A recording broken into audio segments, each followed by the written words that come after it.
मैं अर्ज कर रहा हूं कि मुश्किल वक्त आता है तो काफिरों को भी खुदा याद आ जाता है।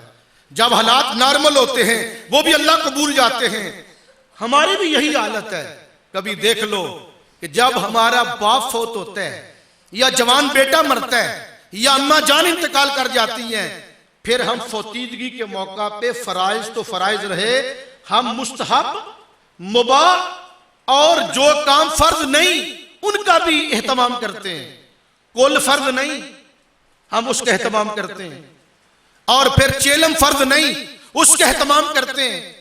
लेकिन दूसरी तरफ शादी का मौका आया है, शादी आई तो कंजरियां बुला ली, तवाइफें बुलाकर कंजर खाना कायम कर लिया। अम्मी जान मर गई तो मौलवी साहब को मस्जिद से बुला लिया।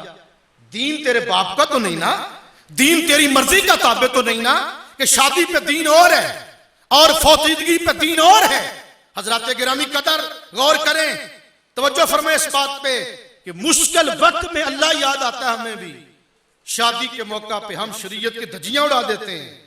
जिस मुसलमान बेटी को अपनी चार दीवारी के अंदर जोर से पांव मारने का आर्डर नहीं, वो रस्म हिना के मौका पे बारीक कपड़े पहन के गली में रस्म हिना के मौका पे नाच सकती है वो भला? उसके लिए नाचना जायज है, वजूद दिखाना जायज है। अहबाब गिरामी कदर, आओ दुआ करो कि अल्लाह ताला हमें राह रास्त पे चलने की तौफीक अता फरमाए।